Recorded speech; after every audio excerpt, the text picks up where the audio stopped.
Pues buenas tardes. Vamos a comenzar con la primera sesión de talleres en este semestre del Seminario de Economía y Complejidad. Y hoy tenemos la participación del doctor Héctor Saif Maravillo Gómez.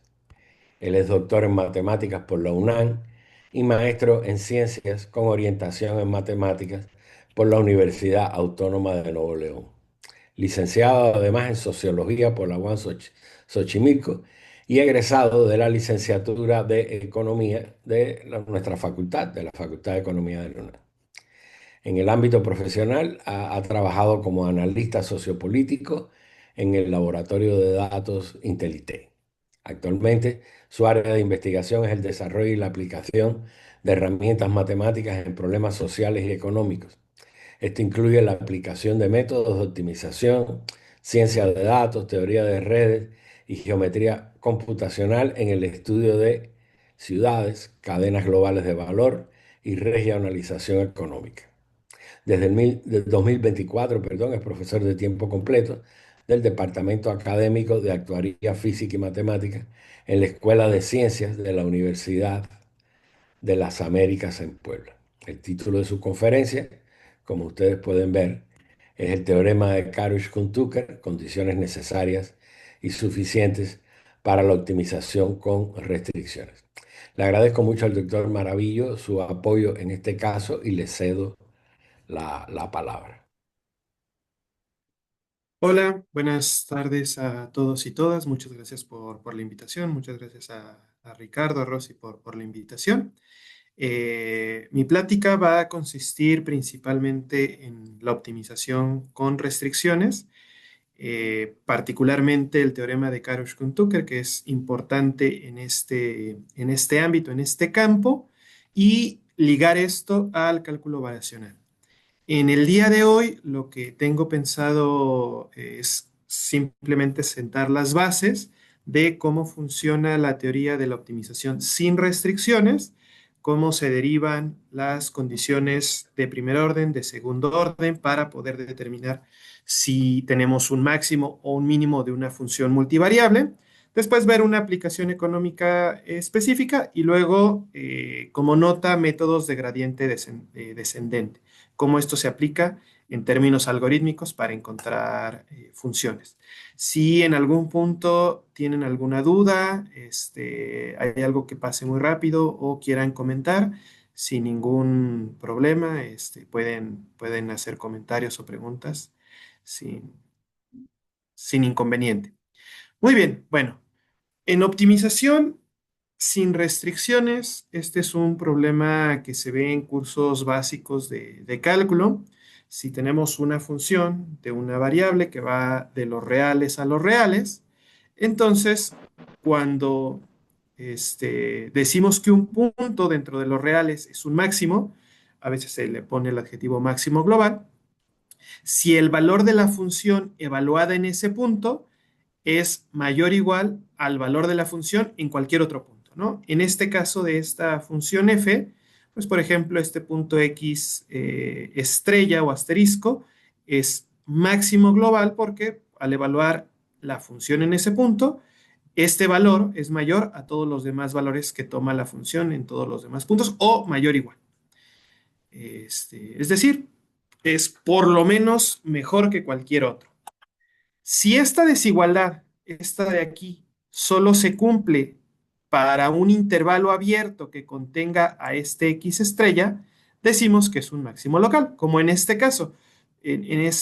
Como en este caso más o menos de 1.5, si tuviéramos aquí un X, pues va a haber un intervalo en el cual para todos los demás, el valor de f en ese punto es mayor que el valor de f en todos los puntos vecinos. Sin embargo, si nos seguimos, si el intervalo se va haciendo más grande, pues tal vez podemos llegar a un punto donde esta desigualdad ya no se cumple. Entonces, esto es la diferencia entre óptimos globales, máximos globales, mínimos globales y máximos o mínimos locales. Entonces, en los cursos de cálculo, tal vez me acuerdo que en la facultad creo que los veíamos en cálculo uno, cálculo 2, pues hay como un esquema básico para hacerlo, ¿no? Primero, esperar que la función sea diferenciable, una o dos veces diferenciable. Si es dos veces diferenciable, entonces el primer paso es buscar los puntos críticos.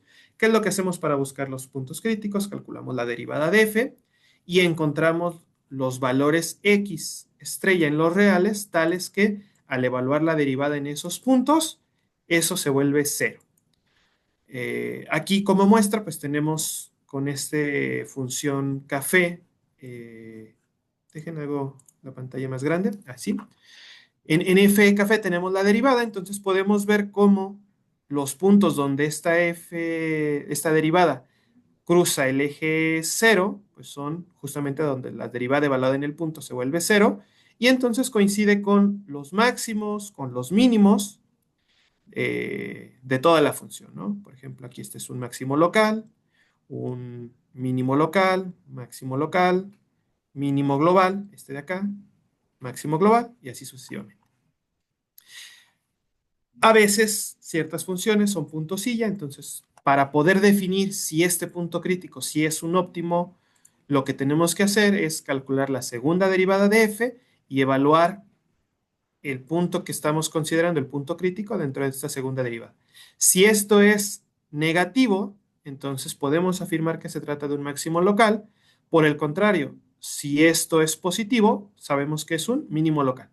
Y si la segunda derivada en ese punto es indeterminada, la prueba no es concluyente y no podemos asegurar si es o no es un óptimo local o es un punto silla. Entonces, ese es el esquema clásico que se ve en los cursos de cálculo. Y ahora la pregunta es, cuando pasamos a optimización en varias variables, pues más o menos el esquema sin restricciones sigue siendo el mismo. Hay que identificar los puntos donde la función alcanza esos valores extremos. Sin embargo, como ahora tenemos varias dimensiones, pues hay que encontrar definiciones que generalicen a la primera y la segunda derivada. Pero ahora, como tenemos no solamente pues, dirección hacia el infinito, dirección hacia menos infinito, ahora tenemos más direcciones, pues ahora este rol que antes utilizaba la primera y segunda derivada lo van a asumir el vector gradiente y la matriz hessiana. Entonces, hay que definir qué significan nuestros máximos globales en, en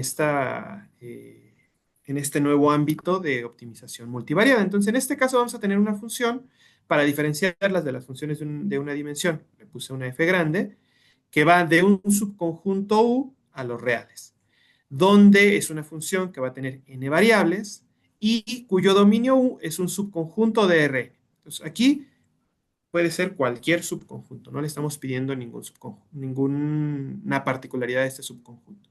Entonces decimos que un punto X dentro de U va a ser máximo global de F en este dominio si al evaluar nuevamente este punto, que ahora es un vector en Rn, es mayor o igual a evaluar la función en cualquier otro vector que también pertenezca a nuestro conjunto U. Ahora, si esto se cumple de manera estricta, si es mayor estricto la evaluación de f en este vector x estrella que la evaluación de f en cualquier otro vector x que está dentro de u, entonces decimos diferente, obviamente x diferente de x estrella, decimos que es un máximo estricto. Entonces, en este ejemplo, pues por ejemplo, tenemos que este punto de acá es, bueno, realmente este vector x estrella, cuando evaluamos f en x estrella, resulta que este valor es mayor que evaluar f en cualquier otro punto en bueno, en R2, en este caso. E incluso, como este punto es ligeramente está por debajo, entonces este punto x estrella es máximo local, máximo global estricto de nuestra función. Ahora, cuando queremos no solamente considerar el máximo global, sino el máximo local, ahora lo definimos de la siguiente manera. Va a ser un vector que pertenece al dominio, va a ser máximo local de f, si existe una bola que sea abierta, que tenga radio positivo y que esté centrada en x estrella, tal que al evaluar f en este punto x estrella sea mayor o igual a evaluar f para todos los puntos que estén dentro de la bola abierta intersectada con el dominio. Es decir, X estrella va a ser máximo local si no va a haber otros puntos cercanos donde F tome valores más grandes que el de X estrella. En este ejemplo, este sería un máximo local, ya que existe una bola abierta, tal que si consideramos la evaluación de F en cualquier puntito dentro de la circunferencia, bueno, dentro del círculo, pues todos están por debajo del valor de F en este punto. Obviamente, si la bola se va haciendo más grande, pues tal vez podamos llegar a un nuevo X donde al evaluar la función en ese X, pues el valor sea más grande. Entonces, por eso decimos que es un máximo solamente local, solamente es máximo en torno a un vecindario. Obviamente, si tenemos un máximo global, pues ese también, si lo es para todos, también lo va a ser para una bola abierta, pero no siempre se cumple lo contrario, es decir, que un máximo que sea local, lo sea global. Entonces, ahora ya tenemos bien claro cuál es nuestro objetivo. Entonces, existen condiciones necesarias y suficientes que nos ayudan, al igual que en el caso de una variable, a resolver este problema. Entonces, las condiciones de primer orden, para ello vamos a necesitar definir lo que es el gradiente. Entonces, ¿qué es el gradiente? Dada nuestra función que va de Rn a R, tal que todas sus derivadas parciales existen en cada punto de Rn, eh, bueno, que existen. Entonces vamos a definir el gradiente de f en ese punto como el vector columna formado por todas las derivadas parciales en ese punto. Es decir, el gradiente que normalmente se expresa o se denota con este triángulo invertido de f de x, pues va a ser un vector columna donde en el primer elemento tenemos la derivada parcial de f en ese punto respecto a la variable x1, luego la derivada parcial de f en ese vector respecto a la dirección x2 y así sucesivamente hasta la última dirección.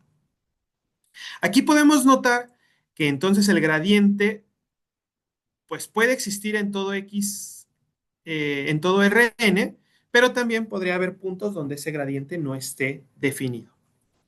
Eh, y bueno, entonces estas fracciones o estos símbolos lo que nos representan es la derivada parcial de f con dirección al eje de la variable y en el punto x. ¿Esto cómo lo podemos pensar en términos geométricos? Bueno, intuitivamente el gradiente nos está indicando una dirección y esa dirección es la del mayor crecimiento de f respecto al punto x. Por ejemplo, aquí tenemos un punto x estrella, este que está aquí. Déjame ver si puedo dibujar. Sí. Ah, perdón, ya hay preguntas en el chat. Ah, no, son solamente saludos. Ok, tenemos nuestro punto X estrella. Entonces, en este punto evaluamos nuestra función f en X estrella.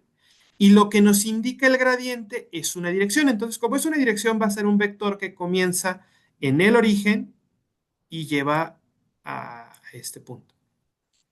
Esta dirección, si nosotros la trasladamos y en lugar de hacer que inicie en el origen, hacemos que inicie en nuestro punto X estrella, nos está dando la dirección en la cual nos dice que si nos movemos en ese punto, logramos el mayor crecimiento de f de todas las posibles direcciones alrededor de nuestro punto X estrella. Eso es lo que nos está diciendo el gradiente. ¿Sí? ¿Hasta aquí hay alguna duda, alguna pregunta? ¿Todo claro? Entiendo que, bueno, creo que hay gente que viene de ámbitos de física, matemáticas, de ciencias naturales, otros que no. Entonces, si tienen dudas, sin problema.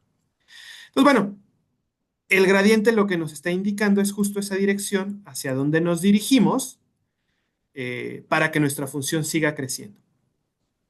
Esto, si lo piensan, es un poco parecido a la idea de funciones en una variable donde nuestra primera derivada nos da la pendiente que tiene la tangente. Si nos regresamos,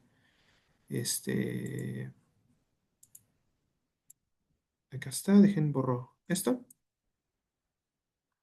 Entonces, si nos regresamos a esta parte, pues sabemos que la primera derivada en un punto nos da la pendiente de la tangente a la función en esta, evaluado en ese punto. Entonces, en este caso, el gradiente está generalizando eso y, por ejemplo, para una función en dos dimensiones, lo que nos está diciendo el gradiente es el vector que va a definir al plano, en una función de R2, que va a definir al plano tangente de esta función evaluada en ese punto. Entonces nos está diciendo ese vector que nos define a este plano tangente y por lo tanto nos indica la dirección de máximo crecimiento. Eso es la forma intuitiva de entender el gradiente. Muy bien. Una vez que ya podemos definir el gradiente, podemos definir los puntos críticos. Vamos a decir que un vector que está en Rn va a ser un punto crítico de una función multivariada si satisface que el gradiente en ese punto se hace cero. Entonces, en dos dimensiones, pues lo que nos está indicando es que para cualquier dirección que yo me mueva, no va a haber no hay una dirección en la cual haya un crecimiento, por ejemplo, en este caso, de nuestra función, ¿no? Entonces, en estos puntos, el gradiente se vuelve cero. Me está diciendo, no puedes crecer hacia ningún punto porque en todos los puntos la función disminuye. También va a ocurrir que el gradiente va a ser cero, por ejemplo, en los mínimos locales. Porque para cualquier dirección, pues el crecimiento, la función aumenta. Y también va a ocurrir, aquí no les puse un ejemplo que tuviera un punto silla, pero también en R2 o en Rn vamos a poder tener puntos sillas. Y entonces, nuevamente la tarea es ver si tenemos unas condiciones necesarias que nos ayuden a seguir el mismo procedimiento, encontrar puntos donde el gradiente se vuelve cero y luego evaluar algo que se parezca a la segunda derivada para poder discernir si se trata de un máximo local, de un mínimo local o de un punto silla. Bien. ¿Hasta aquí alguna pregunta? ¿Todo está claro? Muy bien. Entonces, este es un teorema que Fermat planteó sin demostración por ahí del siglo XVII. Pero es muy, muy sencillo. ¿Qué es lo que nos dicen las condiciones necesarias de primero? Nos dicen, tenemos una función que va de este subconjunto U de Rn a los reales. Queremos que sea una función diferenciable para que exista su gradiente en todos los puntos de Rn. Y entonces, lo que nos dice es una condición necesaria. Es decir, si yo tengo un punto que es máximo o mínimo local, entonces tiene que cumplir con esta condición. Es decir, si X estrella es un mínimo o un máximo local de F en este subconjunto U, y si además es un punto interior, esta parte ahorita no se va a notar, pero va a ser fundamental cuando veamos con restricciones. Si es un punto interior de U, ¿a qué nos referimos por un punto interior de U? Supongamos que nuestra región U es un subconjunto, lo que significa es que si tenemos un punto X estrella, podemos crear una bola abierta que esté contenida completamente en U. ¿Ok? Eso, pues, ¿qué nos indica? Pues los puntos que estén en la frontera no podemos crear una bola abierta de ningún tamaño porque va a haber puntos que queden fuera de nuestra región, ¿no? Sería la idea intuitiva de un punto interior que no está en la frontera de nuestro conjunto U. Entonces, bien, tenemos que tener esas dos condiciones. Si es mínimo o máximo local de F en ese subconjunto y si además es un punto interior de U, debe cumplirse que el gradiente de f de x sea igual a cero. Aquí, perdón, esto no va, esto era cuando tenía, bueno, esto era con las derivadas parciales. O sea, esto es otra forma de decirlo, es que la derivada parcial de f evaluada en ese punto respecto a cada dirección x, y es igual a cero, ¿no? Esto de aquí es equivalente a pedir esto de acá, ¿sí? Es decir, lo que estamos pidiendo es, si es un mínimo o máximo local y es punto interior, entonces tiene que ser también un punto crítico. Por lo tanto, el esquema que se ha utilizado es justamente, si es un óptimo local, tiene que ser punto crítico, pues justo lo que vamos a hacer es, vamos a buscar en una función cuáles son los puntos críticos y los que no sean puntos críticos me puedo olvidar de ellos porque no van a ser mínimos o máximos locales. Bien. Eh, entonces, ese va a ser cómo nos va a ayudar esta condición necesaria de primer orden. Ahora, ¿cómo se demuestra esto? No voy a dar la demostración formal, sino voy a intentar dar una demostración intuitiva del teorema para generar una idea geométrica o intuitiva que después nos va a ayudar a entender cómo se llegan a las condiciones de Karush-Tucker el próximo martes. Entonces, si nuestra función es diferenciable, ¿eso qué implica? Implica que en cada punto podemos encontrar todas las derivadas parciales y que a su vez esas derivadas parciales es una función, son funciones continuas. Eh, entonces vamos a poder utilizar la expansión de series de Taylor. En general, bueno, la expansión de series de Taylor lo que nos dice es que si tenemos una función que es diferenciable, podemos alrededor de un punto aproximar esa función como una serie de elementos polinómicos. Y también resulta que nosotros podemos recortar en un vecindario muy pequeñito de ese punto X y hacer una aproximación, por ejemplo, lineal, que es la que vamos a tomar para la demostración. Entonces, lo que nos dice es que podemos aproximar los valores de la función f en puntos cercanos a X de la siguiente forma. Sea este triangulito de X un desplazamiento, es decir, este triangulito de X, si tenemos nuestro X estrella por aquí, tenemos el origen por acá, entonces nuestro X estrella realmente es un vector. Entonces, nuestro triangulito de X es una dirección que nos da una perturbación de X en torno a un vecindario. Entonces, todo esto de aquí es este vector. Es la suma del vector X estrella más del vector de perturbación de X. Entonces, lo que nos está diciendo es, nosotros podemos aproximar cuál es el valor en este punto mediante el valor de f evaluado en este vector X estrella más el gradiente de f en X estrella transpuesto por este vector de perturbación. Esto lo podemos pensar, esto realmente lo que nos está indicando es una función lineal trasladada.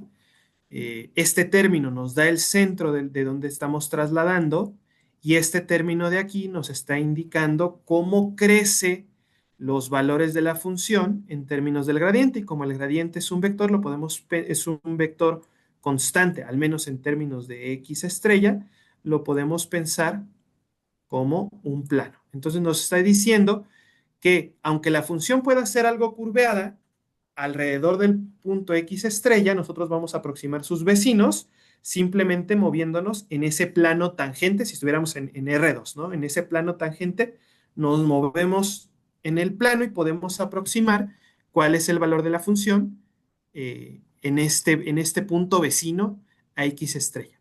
Entonces, eso es lo que nos está diciendo la expansión de series de Taylor de primer orden, que lo podemos aproximar de manera lineal, en R2 como un plano tangente, en R1 como una línea tangente, y bueno, en dimensiones más altas, pues como hiperplanos tangentes. ¿Bien? Entonces ya, ahora, ya que entendimos un poco esa parte geométrica, ahora nos concentramos simplemente en la parte algebraica de esta aproximación. Entonces, si tomamos como verdadera esa afirmación, pues podemos nosotros pasar este f de x restando eh, del otro lado, ¿no? Y entonces tenemos esta, esta aproximación. Decimos que f de x estrella, bueno, f evaluada en este punto cercano de x estrella menos el valor de f de x estrella es casi igual para perturbaciones muy pequeñas al gradiente transpuesto de f evaluado en x estrella por la perturbación. ¿Sí? Eso simplemente es pasando este término al otro lado restante. ¿Bien? Ahora, por otro lado, como supusimos que x estrella es un máximo local, pues entonces podemos pensar, si suponemos que x es un máximo local, ustedes disculparán mis dibujos en computadora, eh, vamos a suponer que este es un máximo local, entonces está aquí arribita. Entonces podemos suponer sin ningún problema que si nos movemos por lo menos en cualquier dirección, hacemos pequeños movimientos, pues en todos el valor de f de x en ese punto pues tiene que ser menor, o sea, este es el valor de f de x en x estrella, ¿no? Y si nos movemos en esta dirección, pues ahora descendimos un poquito y ahora tenemos el valor de f de x estrella más la perturbación, ¿sí? Y entonces, como este es máximo local, a lo mejor después la función ya cambia, o sea, a lo mejor después ya tenemos otro máximo más global, pero por lo menos en este vecindario, a donde yo me mueva, pues voy a caer. Sí, esa sería la idea. Supongamos que estamos en la cima de una pequeña montaña, tal vez no es la montaña más grande del mundo, pero pues si ya estoy en la cima, sé que si me muevo en cualquier dirección, ahora voy a estar más abajo de la altitud en la que me encontraba al estar en la cima. Por lo tanto, pues podemos pensar que esto va a ser menor o igual a cero, es decir, que este término, bueno, podemos pensarlo si quieren así, que es, este es mayor o igual a lo de acá, este es mayor o igual a esta evaluación, entonces si lo pasamos de este lado, pues pasa restando y queda el cero.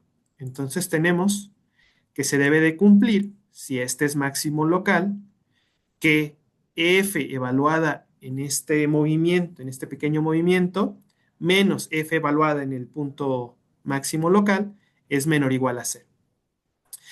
Entonces ya tenemos que esto se cumple y tenemos a su vez, en la diapositiva anterior, que si se dan cuenta, este término de la izquierda es igual a este término de la izquierda. ¿Sí? Perdón. Este término de la izquierda es igual a este término de la izquierda. Entonces, pues podemos decir que esto también tiene que ser menor o igual a cero. Muy bien.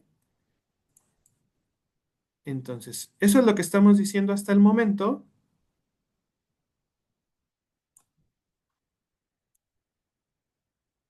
Y por lo tanto, pues este término es el que tiene que ser para perturbaciones muy pequeñas. No sabemos qué tan pequeñas, pero sabemos que para todas las perturbaciones pequeñas en un vecindario muy pequeñito, en una bola muy pequeñita, esto tiene que ser no positivo, ¿no? Menor o igual a cero. Pero ¿qué es esto? ¿Qué es? Esto es multiplicar. Bueno, este es un vector transpuesto. Sería un vector, si nuestro gradiente es un vector columna, pues aquí tendríamos las derivadas parciales de f evaluadas en ese x estrella entre la dirección x1 y así sucesivamente hasta la derivada parcial de f evaluada en este x estrella xn por un vector columna que es eh, esta perturbación. O sea, x1, bueno, vamos a ponerle triangulitos, ¿no? Triangulitos x1, x2, xn. Entonces, el producto de un vector transpuesto, o sea, un vector fila por un vector columna, es simplemente multiplicar el primer término por el primero, luego sumarle eso a multiplicar el segundo término por el segundo y así sucesivamente, que es lo que viene expresado en esta simbología de suma de la derecha. Es decir, lo que queremos es que al sumar las derivadas parciales de f de x estrella por el valor de cada elemento de esta perturbación triangulito de x, la suma de todo esto sea menor o igual a cero. Eso es lo que me está diciendo esta condición. ¿Ok? Ahora, ¿qué podemos hacer? Bueno, pues ¿qué pasa si nosotros elegimos que la perturbación sea 0, 0, 0 en todos los elementos y en algún i sea un número muy pequeñito, ¿no? 0, 0, 0, 0, 1, ¿no? O a lo mejor un número más pequeñito. Todo lo demás es 0. ¿Ok? Pues realmente lo que va a hacer es que al multiplicarse estemos multiplicando cada derivada parcial por algo muy pequeñito. ¿Ok? Entonces, pues al final podemos pasar de esta suma haciendo este truco, digamos, como esto nos dice para todas las direcciones, entonces pues podemos hacer ese truco para poder llegar a que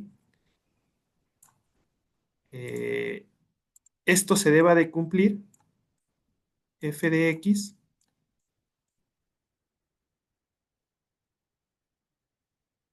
xy, por este triangulito, sin la suma. ¿Ok? Menor o igual a cero. ¿Sí? Ahora, ¿qué pasa si en estas perturbaciones a veces agarro, o sea, hago lo mismo, pongo ceros, ceros, ceros, en un término pongo algo muy pequeñito, 0, 0, 0, 1,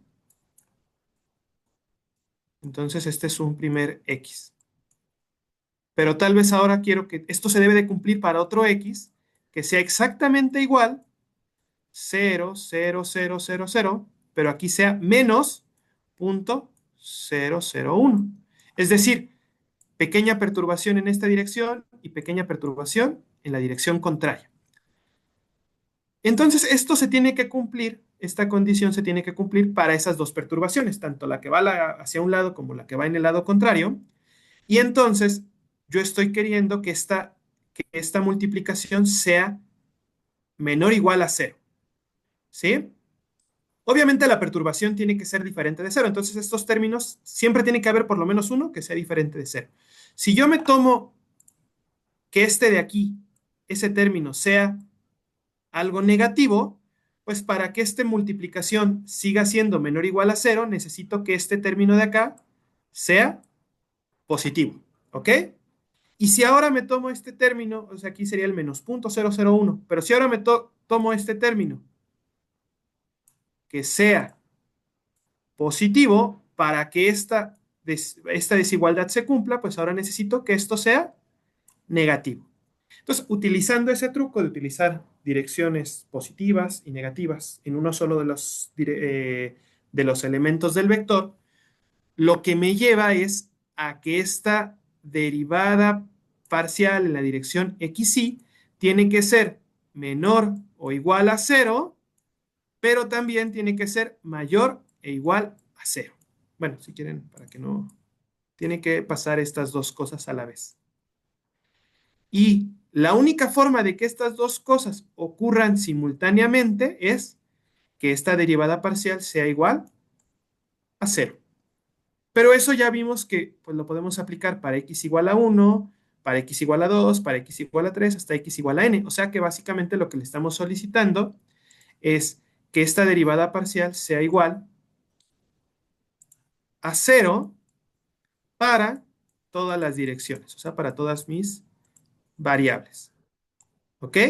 Y esto es lo mismo que pedir que el gradiente de f, bueno, aquí me faltaba el x asterisco, que el gradiente de f en este asterisco sea igual a un vector cero. Muy bien. ¿Hasta aquí alguna duda? ¿Todo queda claro? No sé si estoy yendo de manera muy matemática o al revés, de manera muy básica. Pero bueno. Entonces, bueno, esto es lo que aparece aquí. Si consideramos a este x como un vector de variación, todas sus entradas cero, y solamente una es un número positivo muy pequeñito, se cumple esto. Si por el contrario todas son iguales a cero, pero en uno solo de sus componentes es un negativo muy pequeño, tenemos esto. Queremos que se cumplan las dos cosas simultáneamente, nos da que estas derivadas parciales son iguales a cero y por lo tanto que el gradiente de f en ese punto es igual a cero, al vector cero, que es nuestro teorema. Entonces, nuestro teorema es si teníamos mínimo, máximo local y punto interior, entonces el gradiente en ese punto tiene que ser igual a cero. ¿Bien? Y esa es la demostración. Como ven, no, o sea, no es, no ocupa herramientas matemáticas muy pesadas, más que la expansión de series de Taylor de primer orden, ¿no? Eso es lo máximo que utiliza y después de eso ya lo va derivando utilizando esta idea de considerar variaciones, pequeñas variaciones en cada una de las posibles direcciones de las variables. Muy bien. Permítanme un tantito. Gracias. Muy bien. Entonces, ¿cómo podemos entender a este producto punto entre el gradiente de f evaluado en nuestro punto inicial, en nuestro máximo local con esta perturbación? Pues este producto entre este vector fila y este vector columna, lo podemos pensar o equivalen al producto punto entre el vector gradiente y el vector de perturbación. Y eso es importante, ¿por qué? Porque esto que tenemos acá arriba, este vector transpuesto, es lo que se conoce como el producto punto, y este está relacionado al ángulo entre dos vectores. Entonces, si tenemos un vector X y un vector Y, entonces el producto punto entre X y Y lo podemos pensar como la norma de X por la norma de Y. Aquí, bueno, voy a ir para abajo, la norma de Y. Doctor, doctor, hay una ¿Sí? pregunta. Hay Sí, una claro. Olga Flores pregunta que si el punto crítico necesariamente debe ser un punto interior y que si esto se relaciona al concepto de atractor. Ok. Necesariamente para que esto funcione, sí tiene que ser un punto interior. ¿Por qué se necesita que sea un punto interior? Porque cuando nosotros, supongamos que nosotros tenemos, vamos a hacer una montañita, ¿ok? Supongamos que nosotros tenemos una montañita y tenemos que este es nuestro máximo local, ¿no? Entonces su gradiente aquí es cero. Pero ¿qué pasa si nuestro dominio no llega a ese punto? Si nuestro dominio está por acá. Entonces, es más, vamos a hacerlo sin que sea un círculo, ¿no? Supongamos que tenemos nuestra montaña, y nosotros partimos y decimos, queremos saber cuál es el máximo, pero para todos los X que están en este lado. Entonces, visualmente, supongamos que esta es una montañita en R2, ¿no? Entonces, aunque el máximo global de esta función esté aquí, en este X, en nuestro dominio U, pues el máximo va a estar acá, ¿sí? Pero ¿qué es lo que pasa? Que en este punto, ¿cuál es la derivada parcial, por ejemplo, respecto a esta dirección? Entonces, aquí es donde tenemos problemas para poder definir esta parte de aquí, la derivada parcial en términos de estas direcciones. Y entonces aquí puede que ya ocurran situaciones diferentes. Por eso es importante que sea un punto interior. Cuando no es un punto interior, no sirven estas condiciones necesarias. Y lo que van a demostrar el teorema de KKT va a ser digamos, en una forma muy intuitiva, vamos a ver con calma, pero nos va a decir, o tu punto es un punto interior y regresas a la condición necesaria, o le agregas nuevas condiciones para saber ese punto en qué frontera se encuentra. O sea, son las dos opciones que tenemos cuando trabajamos en optimización con restricciones. O el punto es un punto interior y debe de cumplir con esto, o el punto es un punto que está en la frontera y requiere otras condiciones. Y entonces, las condiciones de Karush-Tucker permiten a través de una serie de, un sistema de igualdades, poder decirnos si es un punto interior y cumple con las condiciones básicas necesarias o es un punto frontera y le solicitamos otras restricciones. Esa es como la diferencia. Entonces, respecto a la primera pregunta, sí, para que se cumpla esto necesariamente tiene que ser un punto interior. Y respecto a si es un atractor, mm, no estoy seguro si el que sea un atractor está completamente ligado, porque cuando ustedes tienen un atractor, pues tienen un sistema de ecuaciones, por ejemplo, ecuaciones diferenciales, ya sean ordinarias o parciales, y en ese caso, pues ya lo que tienen es una igualdad entre una función y sus derivadas, etcétera. Y entonces en ese caso no estoy Es seguro que, si funciona eh, directamente esto. Héctor, Posiblemente, ¿sí? Héctor, el problema, ahí hay un caso en el cual ya no lo es. Si tienes un máximo local, y el sistema dinámico del cual tú estás hablando en el atractor es un sistema potencial, es decir, el segundo miembro del sistema es el gradiente de un potencial, y ese potencial tiene un máximo, pues no es un atractor, es un repulsor. Sí, sí, sí, sí. Solamente ocurriría si fuera un mínimo local del potencial, ¿no? Sí, ese es un buen ejemplo donde eso no ocurre. Y lo otro que Muy bien. dijiste realmente es lo más importante. Si estás en la frontera, no puedes medir derivadas en el sentido normal, porque tienes que decir derivada por la derecha, derivada por la izquierda, porque ya hay una parte que no está metida en el asunto, ¿no? Sí, entonces ese es el problema. Si no es un punto interior, pues no podemos calcular las derivadas parciales en todas las direcciones y entonces no vamos a poder definir el gradiente y por lo tanto no vamos a poder asegurar que se cumpla esta condición. Y se requieren nuevas condiciones que son las que vamos a ver el próximo martes. Hasta aquí, ¿dudas? Ok. Muy bien, entonces ya creo que quedó resuelta las dos preguntas. Este, la primera y lo que respondió el doctor Ricardo. Muy bien. Entonces, estaba en la parte de cómo considerar este producto punto, lo podemos ver que está relacionado con el coseno de un ángulo, entonces realmente el producto punto lo podemos ver como proporcional al coseno de un ángulo, y entonces, si estos dos vectores no son nulos, pues siempre vamos a poder establecer un ángulo entre estos dos vectores. ¿Y qué va a ocurrir? Pues si estos dos vectores apuntan, digamos, en la misma dirección, pues por ejemplo este coseno se vuelve 1. Si apuntan en direcciones, digamos, eh, ligadas, pues esto se vuelve algo positivo. Si apuntan en direcciones que son ortogonales, este coseno se vuelve 0 y por lo tanto, aunque lo multipliquemos por las normas, esto sigue siendo 0 y entonces, pues este producto punto se va a hacer 0. Y si apuntan, digamos, hacia el lado contrario, pues entonces este coseno se vuelve algo negativo. Estas normas siempre son positivas, digamos, si las pasáramos para acá, y por lo tanto este producto punto se vuelve negativo. Por lo tanto, ¿qué nos dice? Que si nosotros el cambio lo hacemos en la dirección del gradiente, entonces el producto punto, esto de aquí, va a ser positivo y entonces el valor de f aumenta en esa dirección.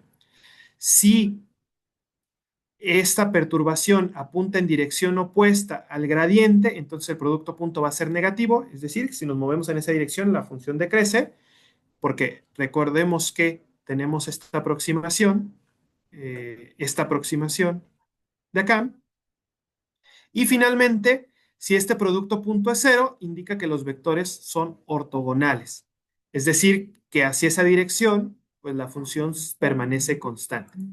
Entonces podemos pensar que ese producto punto nos está indicando de cierta forma el incremento lineal que vamos a obtener en la función al movernos en esta dirección de perturbación. ¿Ok? Es decir, si nosotros estamos en este punto, este gradiente nos está diciendo cuál es la dirección de máximo crecimiento y entonces si nos movemos acá, lo que decía, si este ángulo es positivo, pues seguimos avanzando hacia arriba, a lo mejor no en la de máximo crecimiento, pero estamos yendo hacia la cima. Bueno, las curvas de nivel de una función. Esta función pues está en dos dimensiones y lo que hacen estas curvas son los puntos donde la función f de x, y es igual a un valor constante. Por ejemplo, esta de acá es igual a -4, esta de aquí es igual a -1, esta línea son todos los puntos en la que la función es igual a 0,85 y así sucesivamente. Entonces, son como si estuviéramos cortando rebanadas de nuestra función paralelas al plano XY. Entonces, pues si esta perturbación va más o menos parecido en el sentido del gradiente, pues nos vamos avanzando. Si vamos en sentido contrario, pues nos vamos hacia un punto donde decrece, y si nos vamos hacia la dirección ortogonal, pues digamos que nos estaríamos moviendo de manera tangente a las curvas de nivel. Bueno, hago mejor el dibujito. Si nos vamos de manera ortogonal al vector gradiente, pues nos estamos moviendo, digamos, por la frontera de la curva de nivel. Es decir, no nos estaríamos cambiando el nivel del valor de esta función. Muy bien, entonces eso es lo que nos está indicando el gradiente. Muy bien. Ahora, condiciones de segundo orden.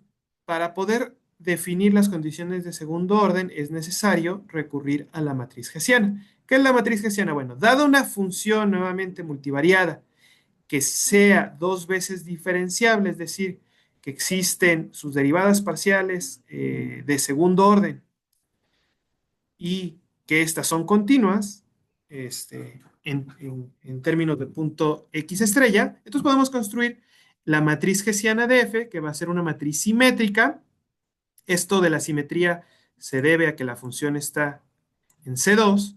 Y entonces, ¿qué es lo que hacemos? Vamos a tener una matriz donde vamos a tener la derivada parcial en la primera fila de la segunda derivada parcial de f respecto a x1 y x1, luego respecto a x1, perdón, a x2, x1, y así sucesivamente. Y luego las derivadas parciales de x1 con x2, de x2 con x2, así sucesivamente hasta xn con x2 y así.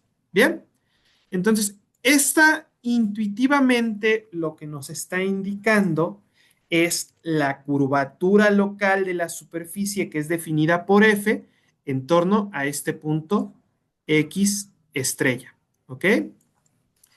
Ah, podemos pensarlo de la siguiente forma. Cada una de estas segundas derivadas lo que nos está diciendo es cómo cambia el cambio, o sea, cómo cambia.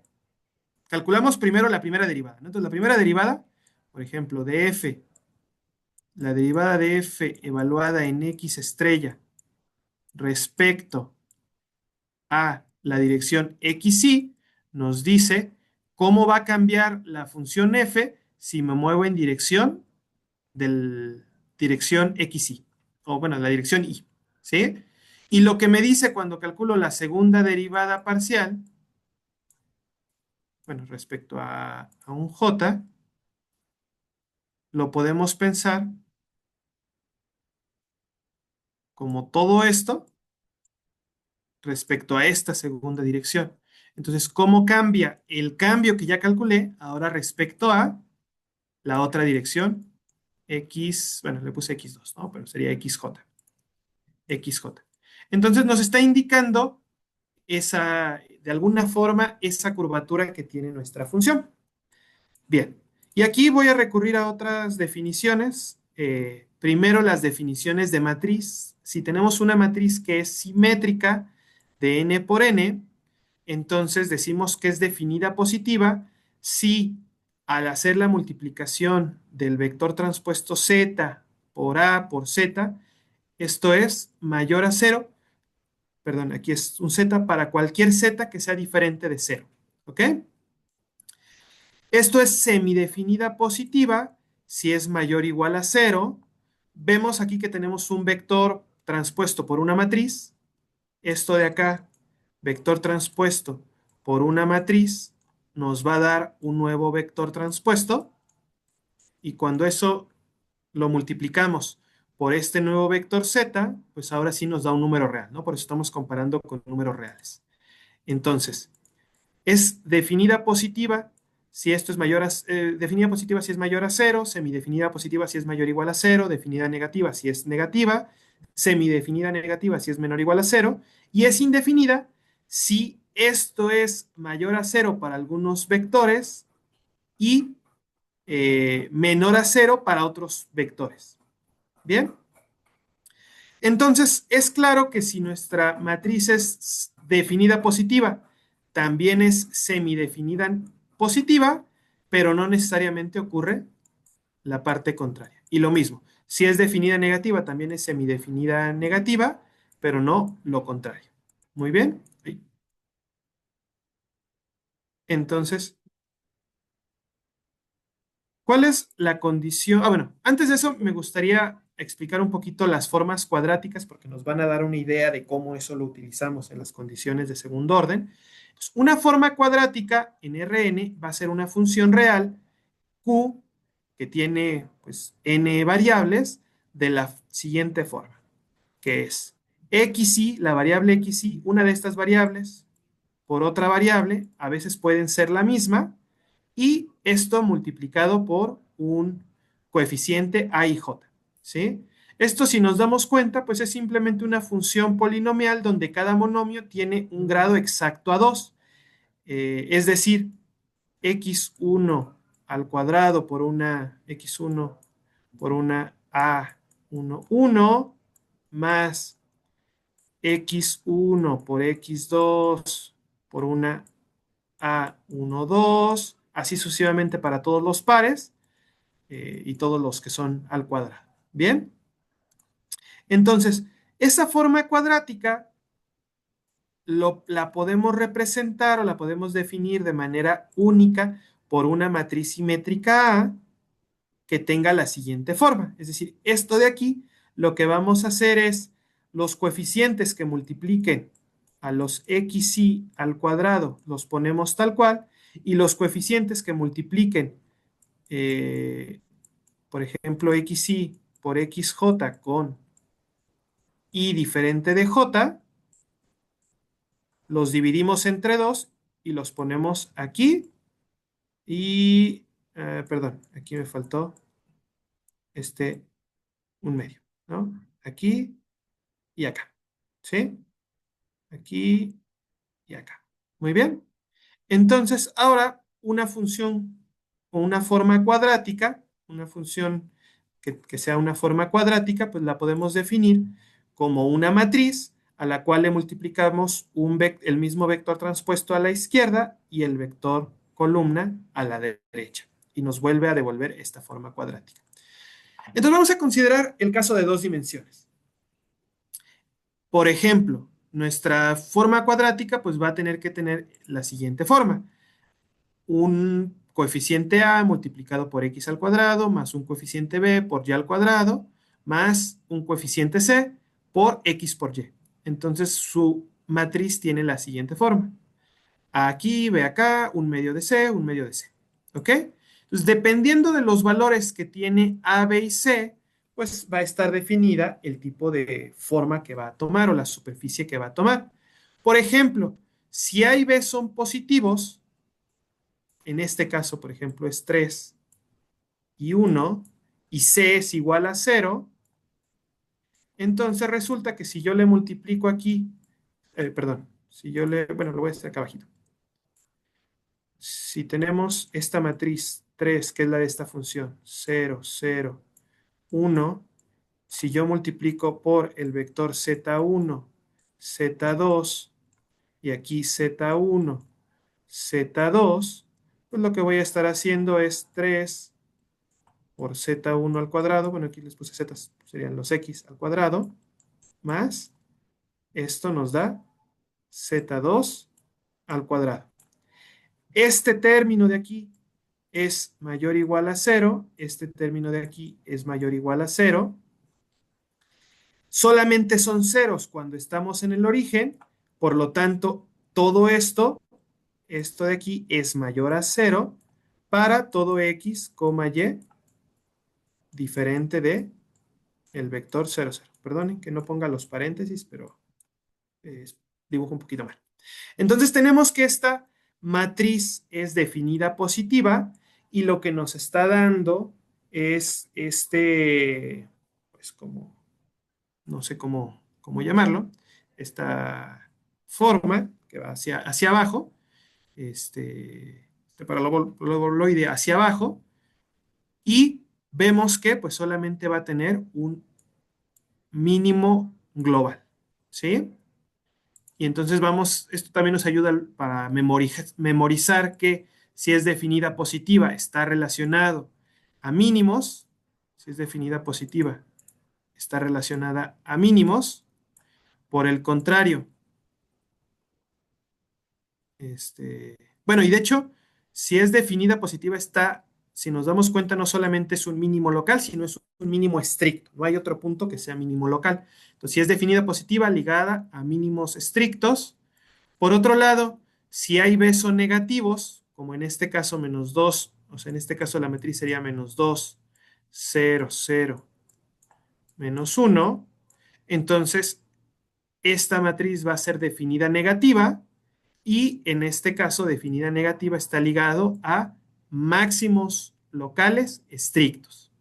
¿Sí? Se va a aplicar lo mismo, que esto va a ser menor a 0 para todos los XY diferentes de 0. ¿Ok? Por otro lado, en este caso, si tenemos que A es igual a B, como aquí, 1, 1, y C es igual a 2 veces A, entonces aquí tenemos 1, 1. ¿Sí está bien? Sí, quedamos que este era un medio del valor de este término, ¿no? Entonces, esto va a ser mayor o igual a 0 para todos los puntos que sean diferentes de 0. Sin embargo, aquí, pues ya va a haber otros puntos donde esto nos siga dando valores iguales a 0, ¿no? Puntos en X que son diferentes del origen, que nos da que esta función tome valores iguales a 0. Aquí está la superficie de la función.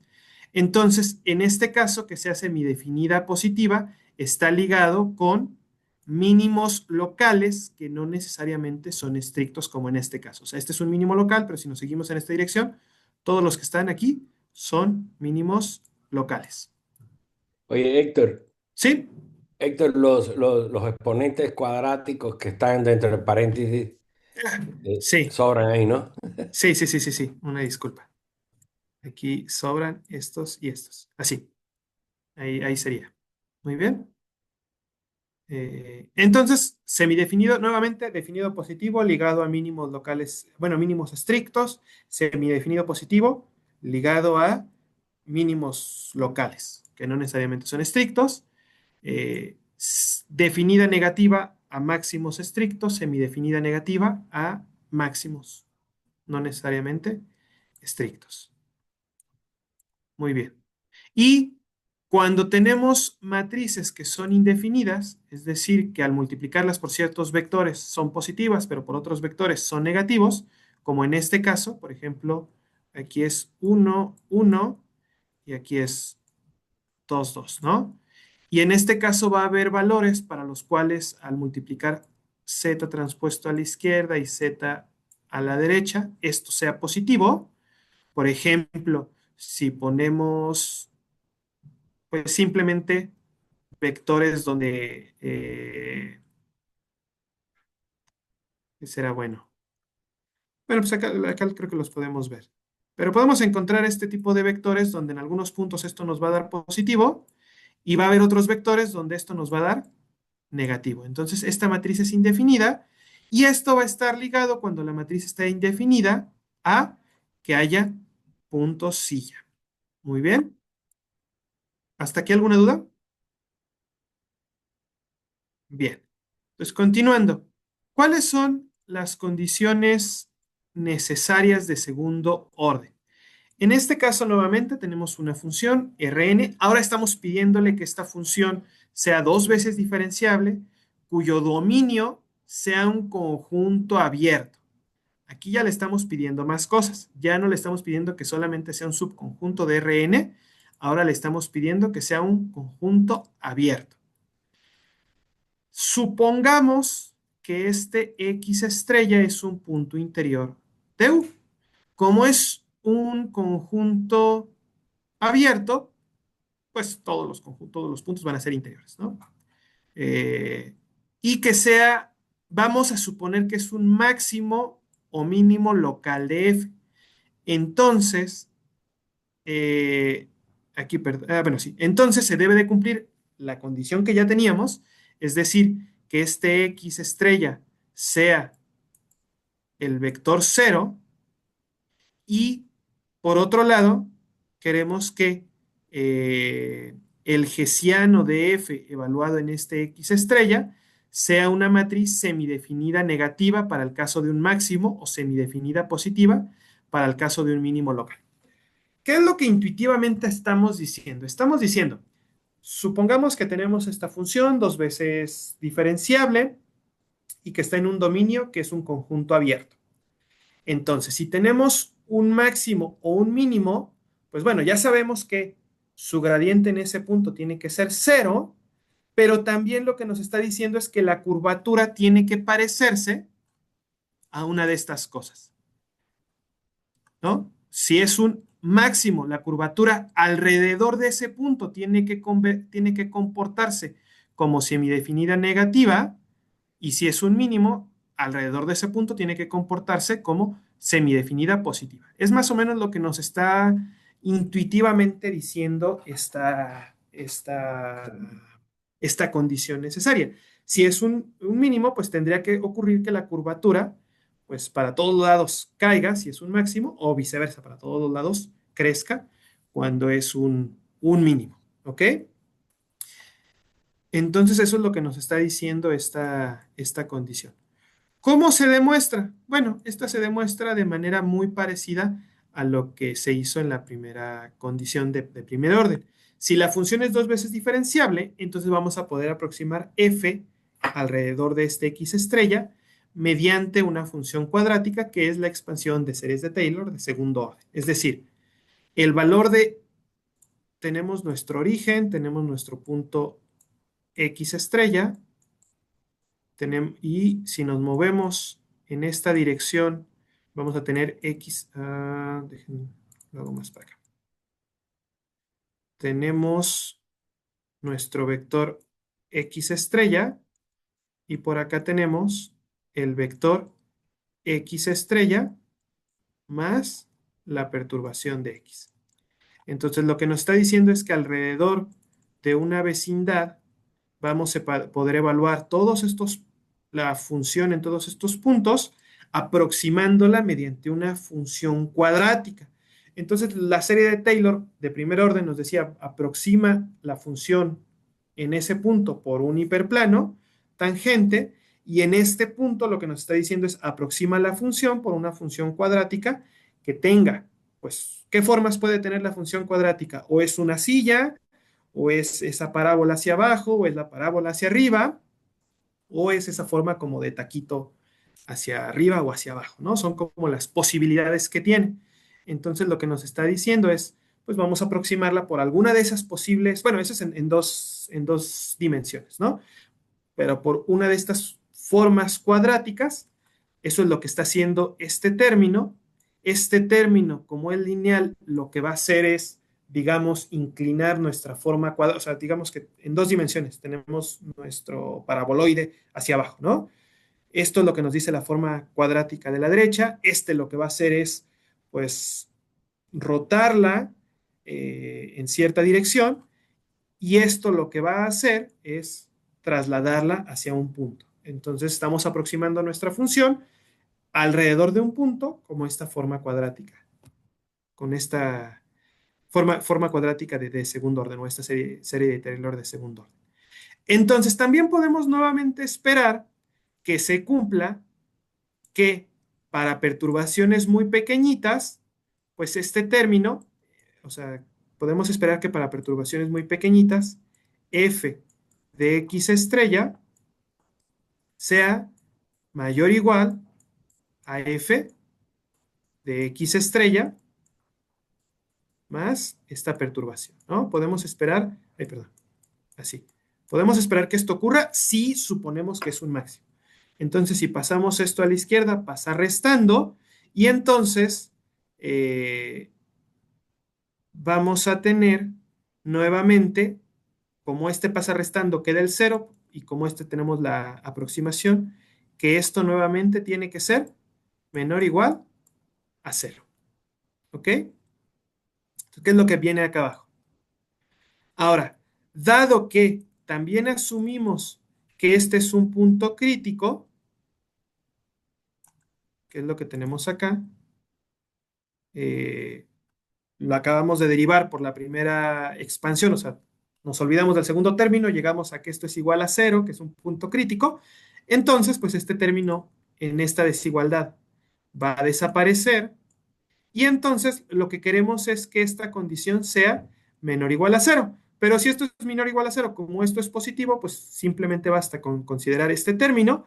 Y si nos damos cuenta, esto es simplemente que esta matriz sea semidefinida negativa, ¿no? Tenemos un vector transpuesto multiplicado por la matriz por otro vector transpuesto. Decimos que esto, por la expansión de series de Taylor, tiene que darse en todas las direcciones en una vecindad muy pequeñita alrededor del punto X estrella, y por lo tanto, entonces queremos que esta condición se cumpla. Es decir, queremos que obligatoriamente el hessiano de f evaluado en X estrella sea semidefinida negativa. Cuando lo que tenemos es cuando supusimos que es un máximo local. Si tuviéramos un mínimo local, pues lo que tendríamos es que esta desigualdad se invierte, entonces este pasaría para acá y pues digamos que nuestra desigualdad se va a cambiar, ¿no? Eso es lo que estaría ocurriendo. Muy bien. Hasta aquí no hay dudas, ¿verdad? Entonces, podemos pensar, a ver, esto creo que ya lo dije, ¿no? Podemos pensar cada uno de estos términos de la aproximación de series de Taylor como una función cuadrática que tiene un vector constante por x y esta forma cuadrática de acá. ¿Bien? Y entonces, pues eso es lo que les decía. Geométricamente, en dos dimensiones, por ejemplo, podemos pensar como pues alguna de las formas cuadráticas, la cual es trasladada al punto C y la cual es rotada en términos de este vector constante, ¿no? Que sería nuestro gradiente. Muy bien. ¿Hasta aquí hay alguna duda? No. Esas son condiciones necesarias. Si es un máximo local, necesariamente debe cumplir. Entonces, ¿cómo se utiliza? Nuevamente, como lo hacíamos en funciones de una sola variable, nosotros primero buscamos reducir nuestro espacio de búsqueda a los puntos X tales que su gradiente se vuelve el vector nulo, y ya que los tenemos, vemos si podemos saber si su función es definida negativa o definida semidefinida positiva o semidefinida negativa. Y realmente, dado que aquí es importante esta parte, ¿de qué nos sirve? Nos sirve de lo siguiente. Paso número 1, buscar los puntos f de x estrella que son iguales a 0. Bueno, el vector 0. Es decir, condición necesaria de primer orden. Si es máximo local, entonces ocurre esto. Y el paso número 2, cuando ocupamos la condición necesaria, es encontrar los puntos x estrella tales que no son semidefinidos negativos o positivos, ¿ok? O sea, que son indeterminados. Y los eliminamos de nuestra búsqueda. No podemos hacer lo siguiente.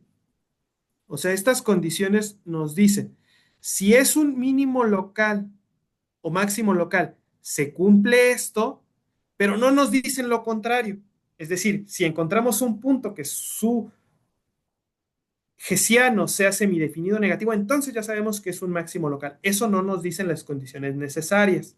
¿Sí? Esa parte es importante. Luego a veces se confunde las implicaciones. Entonces, hasta aquí lo único que podemos hacer es encontrar puntos críticos y luego descartar puntos críticos que estamos seguros que no van a ser máximos locales. ¿Por qué? Porque pues encontramos que su hessiano en ese punto es indefinido. Es lo que podemos hacer con estas restricciones. Para poder hacer lo que hacíamos de manera clásica, de sí saber cuáles sí son máximos locales, lo que tenemos que hacer es recurrir a las condiciones suficientes.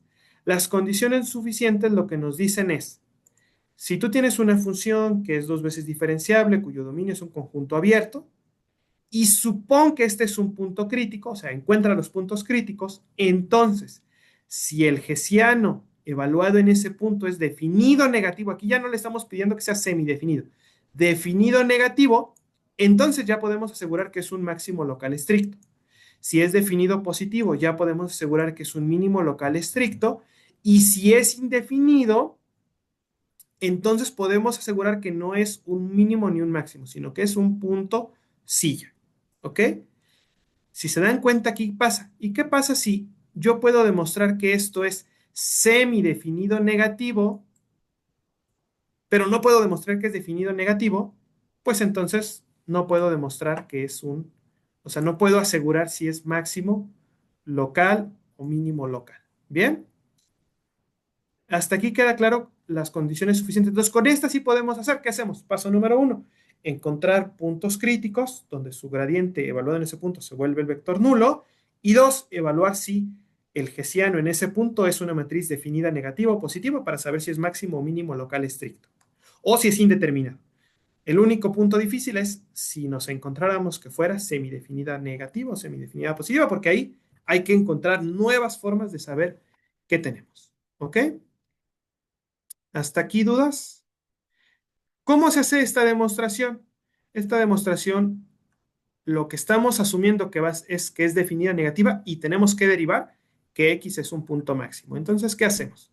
Decimos, f es dos veces diferenciable por hipótesis, entonces por la aproximación de series de Taylor, nuevamente tenemos esto. ¿Ok? Pasamos este término para acá, entonces pasa negativo y tenemos esta aproximación. Ahora, también por hipótesis suponemos que es un punto crítico. Si es un punto crítico, entonces este término de acá es el vector 0. Al multiplicarlo, bueno, al ser producto punto con esta perturbación, pues esto se anula y entonces ya llegamos a esto de aquí. Muy bien. Ahora, si es definida negativa, pues significa que x transpuesta por este hessiano por x es menor o igual a 0 para todo x. ¿Ok? Aquí, bueno, ya me volé los triangulitos, ¿no? Estas x son los triangulitos. Si es definida negativa, pues entonces todo esto tiene que ser negativo. Pero si todo esto es negativo, pues también el término de la izquierda tiene que ser negativo. Y entonces ahora sí regresamos esto de este lado y nos queda que este término, es decir, f evaluado en x estrella, es estrictamente mayor que f de x, que f evaluado en la perturbación en torno a x estrella para una perturbación muy pequeña, ¿no? Nuevamente, no sabemos en qué tamaño es la perturbación, pero sí sabemos que esto ocurre y por lo tanto sí podemos asegurar que esto es un máximo local. ¿Qué pasaría para demostrar el lado contrario? Pues el lado contrario de la demostración, pues lo que tendríamos que hacer es, en este término vamos a tener que esto es definido positivo, entonces esto va a ser para acá y entonces nos va a quedar que f de x va a ser menor estricto que la perturbación. Por lo tanto, pues f de x va a ser un mínimo local estricto. Y si tuviéramos un punto silla, pues vamos a tener que esto a veces es positivo, que esto a veces es negativo. Si tuviéramos un punto silla, nos va a decir que esto a veces es así, y por lo tanto, pues a veces esto va a ser mayor, a veces menor, y por lo tanto podemos asumir que es un punto silla. Muy bien. Y eso sería la idea general de la demostración. Ahora, esto, bueno, pues se detiene hasta ahí en términos generales de funciones muy pues amplias, arbitrarias. Sin embargo, van a ser muy útiles cuando tenemos funciones que sean cóncavas o convexas, y eso va a ser algo que suele que suele aparecer mucho en las aplicaciones económicas. Entonces, definiciones. Una función f va a ser cóncava en un subconjunto U de Rn si solo si ocurre lo siguiente. Si nosotros esto lo podremos pensar como la combinación cóncava, o bueno, la combinación convexa, sí sería la combinación convexa de las evaluaciones de f de x y f de y siempre es menor o igual que la función f evaluada en la combinación convexa del vector x y del vector y. Es decir, en términos geométricos, ¿qué tenemos? Bueno, este alfa es cualquier valor entre 0 en el intervalo cerrado 0 y 1, y x y y son vectores que están en el subconjunto U.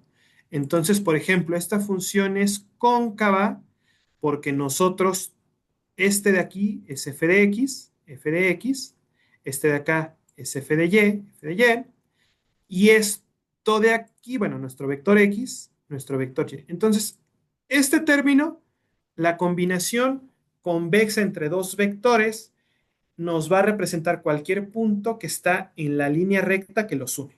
Entonces, esto de acá lo podemos pensar como cualquier punto que une a x y y. ¿Por qué? Porque si alfa es 1, entonces pues tenemos 1 por x más 1 menos 1 nos da 0, entonces no consideramos x, ¿sí? Si alfa es 0, por el contrario, pues no consideramos a x y estamos en y.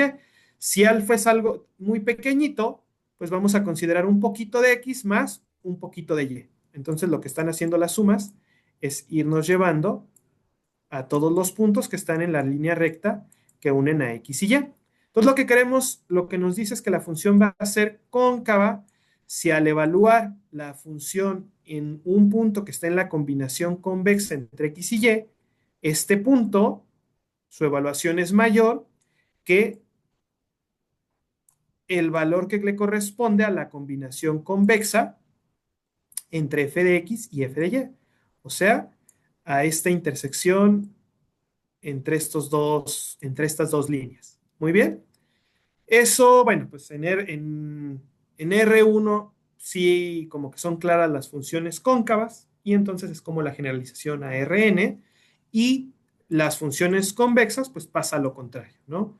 Lo que queremos es que esta desigualdad pase así, entonces queremos que nosotros al evaluar un punto X y un punto Y, un punto X y un punto Y, al evaluar un punto en la subcombinación convexa, el valor de este punto sea menor que el que le corresponde a la combinación convexa entre f de x y f de y, ¿no? Y este sería, bueno, este punto, f de alfa por x más 1 menos alfa de y. Entonces es lo que nos están diciendo la convexidad y la concavidad.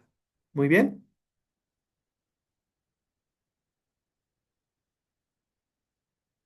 Entonces, hay un teorema que nos dice que si f es una función de Rn a R, que es dos veces diferenciable, cuyo dominio es un subconjunto abierto convexo, aquí, bueno, ya no les puse cuál es la definición de un conjunto convexo, pero lo que nos va a decir el conjunto convexo es que alfa, o bueno, si x y y, un conjunto es convexo si solo si para x, y que pertenecen en el conjunto U, entonces ocurre que todas sus combinaciones convexas, es decir, alfa por x por 1 menos alfa por y, esto también pertenece a U. O sea, lo que nos está diciendo es convexo. Si yo tengo dos vectores que pertenecen a este conjunto, la línea recta que los une está contenida en el conjunto. Eso es lo que nos está diciendo que sea un conjunto convexo. Hay conjuntos convexos abiertos, cerrados. Aquí queremos que sea un conjunto abierto y que también lo sea convexo. Esto también es importante. Si no es abierto o no es convexo, esto no se cumple. ¿Ok? Y ahorita les muestro un ejemplo, o intento dibujar un ejemplo. Entonces, este teorema lo que nos dice es lo siguiente: si se cumplen esas dos condiciones, entonces es equivalente estas dos enunciados. Uno, f es una función convexa, f es una función convexa, entonces su Hessiano es semidefinida positiva para todos los puntos en U, ¿ok? Eso es lo que nos está diciendo eh, la condición. Ahora, si ustedes recuerdan, ¿cuál es la condición necesaria?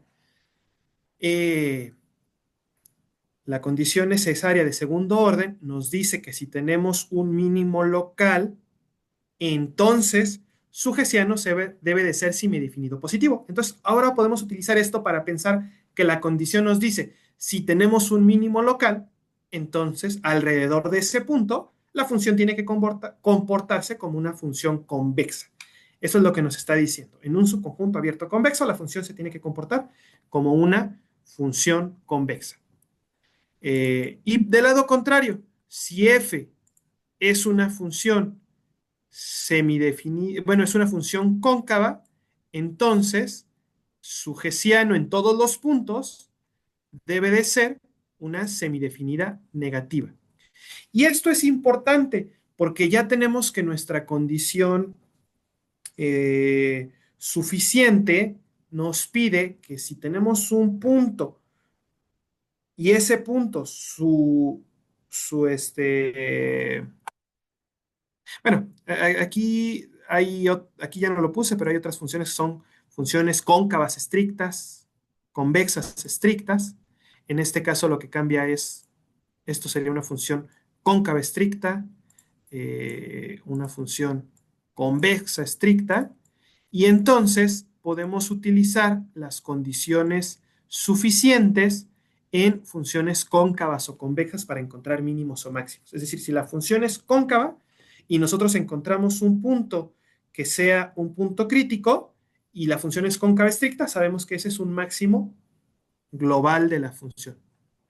Eh, a ver. Eh, aquí está, perdón. Entonces, este teorema lo que nos dice es, utilizando justamente las condiciones necesarias de primer orden, lo que tenemos es que si f es una función dos veces diferenciable cuyo dominio es un subconjunto abierto convexo, entonces si f es una función cóncava en este conjunto y x es un punto crítico dentro de este conjunto, entonces podemos asegurar que x es un máximo global. Bien, ya no necesitamos calcular su hessiano porque ya sabemos que como f es cóncava, pues su hessiano va a ser semidefinido negativo. Y si es convexa, ya sabemos que su hessiano va a ser semidefinido positivo y por lo tanto podemos asegurar que x es un mínimo global. Muy bien. Esta, bueno, tiene su demostración, no es tan directa, pero tampoco no es tan complicada. Ya no puse la demostración, pero utiliza esas herramientas y la definición. Bueno, sí va a utilizar que sea un conjunto abierto convexo, la definición de concavidad o convexidad para poder llegar a esta conclusión, sobre todo para poder decir que es global. Pero todo se basa en que, pues, en todos sus puntos el hessiano va a ser semidefinido positivo. ¿Ok? ¿Hasta aquí hay alguna duda? Entonces vamos a ver las aplicaciones económicas. Puse uno que es el de maximizar ganancia. Entonces, vamos a ver que en muchos modelos teóricos clásicos de la economía, pues resultan o surgen a partir de derivaciones de las condiciones de primer orden o a veces de condiciones de segundo orden. Entonces, vamos a considerar un caso donde una empresa quiere maximizar sus ganancias. Entonces, vamos a suponer que la empresa utiliza N insumos y produce un solo producto. Entonces lo que tenemos es X, pues va a pertenecer al hortante positivo de Rn. Aquí ya le estamos metiendo restricciones. Podemos pensarlo como restricciones o podemos pensar que este es nuestro U. Entonces nuestro U es un conjunto abierto y también es un conjunto convexo de insumos.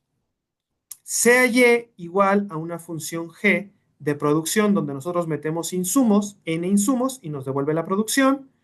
Vamos a suponer, y aquí es donde viene la parte importante, que es diferenciable. Podemos ver que en la realidad pues hay casos donde no, estas cuestiones no ocurren, pero bueno, suponiendo que la función es diferenciable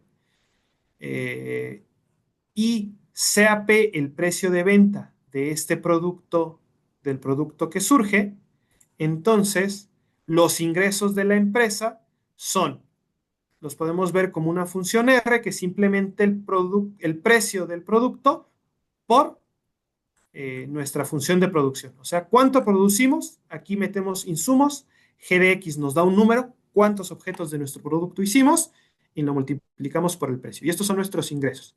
Ahora, por otro lado, vamos a suponer que tenemos una función donde nosotros metemos los insumos y nos da el costo total de ese conjunto de insumos. Y podemos suponer que cada insumo tiene un costo por unidad constante. Entonces, vamos a suponer que el costo por cada unidad de cada insumo es constante, una WI. Entonces podemos suponer que esta función de costos es simplemente multiplicar cada costo por unidad por las unidades que estamos utilizando de cada insumo, es decir, el vector de pesos, producto punto, por los insumos que vamos a estar utilizando.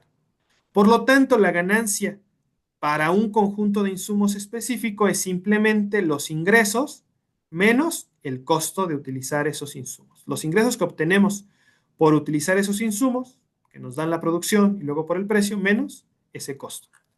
Usando las condiciones necesarias de primer orden, pues lo que sabemos es que hay que encontrar la derivada parcial de esta función f para todas las direcciones e igualarlas a cero o encontrar el gradiente. Entonces, pues ahí es la derivada parcial de esta f. Entonces, esto es lo que queremos encontrar. Esto se vuelve la derivada parcial de esto respecto a x y como esto es una función lineal, pues podemos sacar la derivada parcial también. Y pues ahora es sacar esta derivada parcial respecto a xy. Y la derivada parcial de esta c no es más que esta derivada parcial es igual a este vector w. ¿Ok? Entonces, haciendo eso, a lo que llegamos es a que esto lo tenemos que igualar a cero. Esto es igual que igualar esta resta a cero. Y entonces, esto lo que nos indica es que esta derivada parcial de r x estrella entre xy debe de ser igual a la derivada parcial respecto a el costo. ¿Ok? Pero ya sabemos quién es cada uno de estos. Entonces, en este caso, aquí me faltó la c de costo. Entonces, de este lado sabemos que es p por la derivada parcial de g. Me voy a evitar ya ponerle el x, ¿no? La derivada parcial de xy. Y esto debe de ser igual al vector w. Esto significa que el producto marginal del ingreso, que sería esto, el producto marginal del ingreso, por usar una unidad más de cada insumo, debe equilibrar el costo marginal de compra de cada uno de estos, de cada uno de nuestros insumos. ¿Ok? Y entonces eso lo podemos ver de la siguiente forma. Bueno, esto es lo que acabo de hacer. Esto es la otra parte. Entonces implica que el producto marginal de utilizar el insumo I para la producción debe de ser igual al dividir el costo del insumo I entre el precio de nuestro producto. ¿Ok? Eso es lo que estamos diciendo, ¿no? Y entonces este sería el resultado del modelo, a partir del cual hemos utilizado algunas cuestiones fuertes. Principalmente el supuesto más fuerte es que la función de producción es diferenciable, que en general en muchos modelos clásicos sí funciona, pero también estamos utilizando, en este caso para poderle dar una salida analítica, que pues estos costos es una función lineal y que los costos son constantes, ¿no? Ya, bueno, dependiendo del modelo, pues podemos hacer que esta, a lo mejor, o sea, esto sí sigue aplicando mientras f sea diferenciable va a seguir aplicando. Todo esto va a depender de que la función de producción y la función de costos sean diferenciables. Entonces, mientras hagamos eso, no tenemos problemas y tal vez lo único que podría cambiar, dependiendo del tipo de función de costos, es esta parte de aquí. Muy bien. ¿Hasta aquí tienen alguna duda, algún comentario sobre esta aplicación económica? Ok. ¿Sí? ¿Si alguien tiene...? No, parece que no. No, muy bien. Entonces ya nada más, el último punto para acabar, quería mostrarles, esto ya no es la teoría clásica de optimización sin restricciones, esto ya es la forma algorítmica, pero como vimos algunos conceptos también puede ayudar. Estos son los métodos de gradiente descendente. Entonces nosotros, ¿cómo lo hacemos cuando, bueno, aquí es, nuestra función es diferenciable, nosotros podemos calcular el gradiente, igualar a cero y buscar el Hessiano. Esa es una forma de hacerlo. Sin embargo, resulta que a veces, cuando tal vez tenemos muchas variables o son muy complicadas las funciones, tal vez no queremos diferenciar, encontrar las derivadas parciales y encontrar el gradiente, o simplemente no queremos. Tal vez sí podemos hacerlo, pero no queremos igualarlo a cero, ¿no? Resolver esas igualdades. Aquí asumimos que se pueden. O sea, en toda la teoría hemos dicho, encontramos puntos críticos y ya está. Pero cuando tenemos cosas que no son polinomios, pues ya la cosa no se vuelve tan sencilla. Aunque la función sea diferenciable, se puede volver complicado resolver esas igualdades no lineales. Cuando encontramos que nuestro gradiente está conformado por funciones no lineales, pues se vuelve complicado resolver esos sistemas. Entonces a veces conviene métodos algorítmicos y uno de ellos es el método del gradiente. A partir de ese se han definido muchos, yo nada más les voy a dar la idea geométrica intuitiva. Entonces, ¿qué es lo que hacemos? Dado nuestro vértice, nuestro vector X en Rn, y hay que suponer que su gradiente es diferente de cero, o sea, que no hemos encontrado un punto crítico. Entonces, si tenemos un punto que no es un punto crítico, vamos a considerar los rayos o los vectores que salen a partir de este punto. Entonces, tenemos nuestro punto X. Y lo que decimos es, vamos a movernos en la dirección X menos un alfa.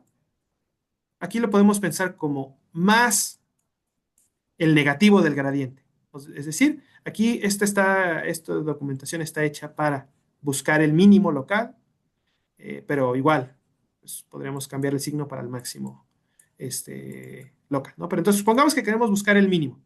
Entonces, lo que nos estamos diciendo es, si nos movemos en la dirección del gradiente podría ser esta, ¿no? Esta es la dirección de f de x.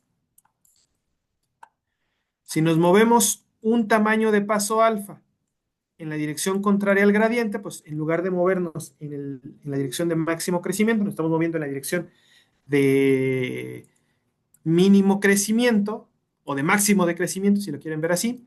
Y entonces por la expansión de series de Taylor de primer orden alrededor de X, pues volvemos a tener lo mismo que teníamos, nada más que aquí expresé la perturbación de una manera diferente, perturbarnos en una dirección muy específica, que es el negativo de la dirección o la dirección contraria al gradiente, y entonces podemos expresar esto como el punto f de x más el vector que hay entre bueno, realmente sería entre este x alfa, perdón, ya estoy haciendo muchos dibujitos. O sea, lo que nos está diciendo este vector diferencia tenemos nuestro x, tenemos, vamos a decir, este sería nuestro x alfa, y entonces este x menos x alfa nos está dando este vector, ¿no? Entonces estamos aproximando el valor de f de x en esta perturbación de esta manera. Este vector lo podemos separar este producto punto en dos partes. Dado que este x alfa realmente es esto, se va a eliminar este x y nos va a quedar este término de acá.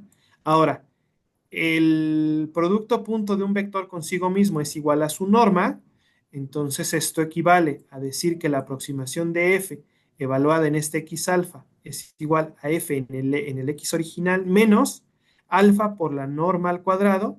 Perdón, cuando el producto punto de un vector consigo mismo es igual a la norma al cuadrado, la norma L2. Entonces, a partir de esto, como este término de aquí siempre es, como asumimos que el gradiente es diferente de cero, esto siempre va a ser positivo. Y si tomamos un alfa positivo suficientemente pequeño y nosotros lo quitamos, pues significa que este término ahora va a ser más grande que este de acá. ¿Ok? Eso es lo que estamos haciendo. O sea, si le quitamos, esto es igualdad. ¿Ok? A este le estábamos quitando algo completamente positivo. Por lo tanto, si ahora ya no lo tenemos, pues ahora esto se va a cumplir en desigualdad estricta. Entonces, ¿esto a qué va? A que si nosotros nos movemos un tamaño de paso alfa en dirección de menos el gradiente en ese punto, lo que estamos haciendo es asegurando que siempre, dependiendo del alfa, pero siempre va a existir un alfa en el cual vamos a encontrar un punto donde nuestra función es menor. Entonces, el método del gradiente es básicamente eso. Comienzas en un X, te mueves un tamaño de paso alfa en una dirección menos el gradiente y aseguras que vas descendiendo y haces eso hasta que ya no puedas hacerlo. Es decir, hasta que ya no, tu gradiente se vuelva a cero, y ya está. Muy bien. Aquí el problema, bueno, se vuelven muchos problemas. ¿Cómo calculo el tamaño de paso alfa? Hay una demostración que muestra que esto, dependiendo del tamaño de alfa, converge en tiempo finito. Y luego, bueno, dependiendo del tipo de alfa, converge rápidamente, converge lentamente, pero esa es la idea. Entonces, geométricamente, bueno, pues lo que nos está diciendo es, si aquí se dan cuenta las curvas van hacia abajo, entonces si quiero ir hacia el mínimo local que está por aquí, pues avanzo un tamaño de paso, luego que avance un tamaño de paso vuelvo a evaluar el gradiente y cada vez que voy avanzando me va acercando al mínimo local, ¿no? Si comienzo aquí, también hay que decirlo, el gradiente siempre va a ser ortogonal a las curvas de nivel, entonces, por ejemplo, avanzo hasta acá, sigo avanzando, sigo avanzando y cada que voy avanzando me voy acercando a el mínimo local. Si me muevo en dirección de menos el gradiente y si me muevo, aquí está el menos el gradiente, si me muevo en dirección más el gradiente, pues pasa lo contrario, ¿no? Voy llevando o voy dirigiéndome hacia un máximo global. Entonces, después de esto hay otros métodos que dicen, bueno, en lugar de tomar la dirección del gradiente, hay que tomar una dirección conjugada, tal que esta dirección, o sea, al hacer el gradiente de f de x transpuesto por esta dirección, esto nos dé, si queremos buscar el máximo, esto nos dé que sea positivo. Es decir, que estemos de alguna forma avanzando, tal vez no necesariamente en la dirección de máximo ascenso, pero siempre estoy creciendo, está creciendo, ¿no? Y entonces, bueno, estas direcciones ya se pueden hacer conjugadas, se mete información del hessiano y hace que la convergencia aumente, etcétera. Pero al final nos estamos, si queremos el máximo, yendo en una dirección que está cercana o en el mismo, no puedo decir a la misma dirección, pero digamos en el mismo sentido que el gradiente o viceversa, ¿no? Si estamos en un mínimo, pues en el mismo sentido que la dirección del menos gradiente. Eh, Definida negativa.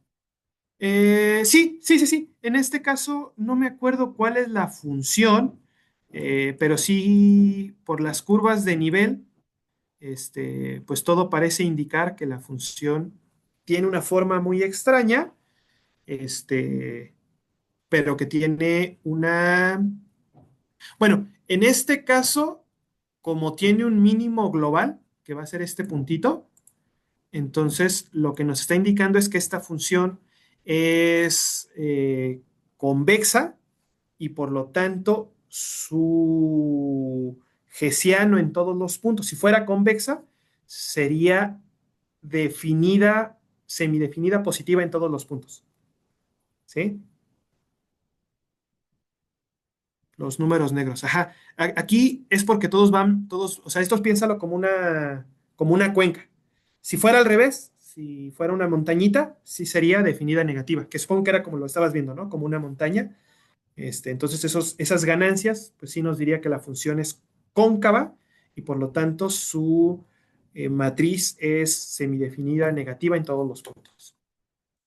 Muy bien, bueno, eso es todo lo que quería platicar el día de hoy.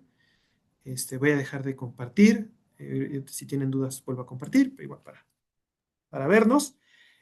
Pues era esta idea el día de hoy introducir todo lo que son estos conceptos, un poco su intuición geométrica, para explicar cómo funcionan las condiciones de Karosh con Tucker el próximo martes y también pues hacer una introducción muy, muy breve a lo que es el cálculo variacional.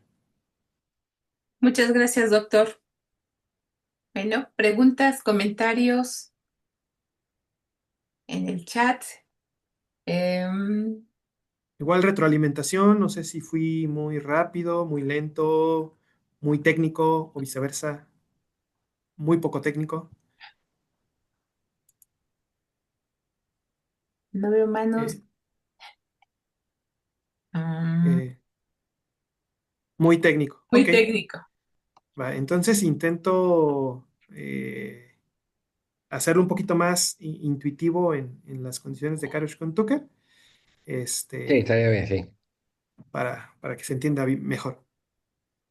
Ejemplos geométricos, ok, pienso entonces en algunos ejemplos geométricos, incluso numéricos, que nos puedan dar luz de cómo funciona. Pues muchas gracias, doctor. Muchas gracias, estuvo bien. La semana que viene le toca a Nancy Martínez, ¿no? Sí, De la Universidad de Colorado. Colorado en Boulder. Ok, perfecto. Bueno, pues entonces lo dejamos aquí. Gracias, gracias, Héctor. Nos vemos en 15 días. En 15 días sería entonces la siguiente, ¿verdad? Sí, sí, doctor. Ah, perfecto, muy bien. Gracias. Nos Dicen vemos. que les pareció muy bien a algunos. Sí, excelente explicación. Felicitaciones. Ok, espero que se haya entendido y lo haya explicado bien. Este, bueno, pues muchas gracias, un gusto y nos estamos viendo en 15 días. Nos vemos. Gracias Hasta luego. igualmente. Buena tarde a todas y a todos.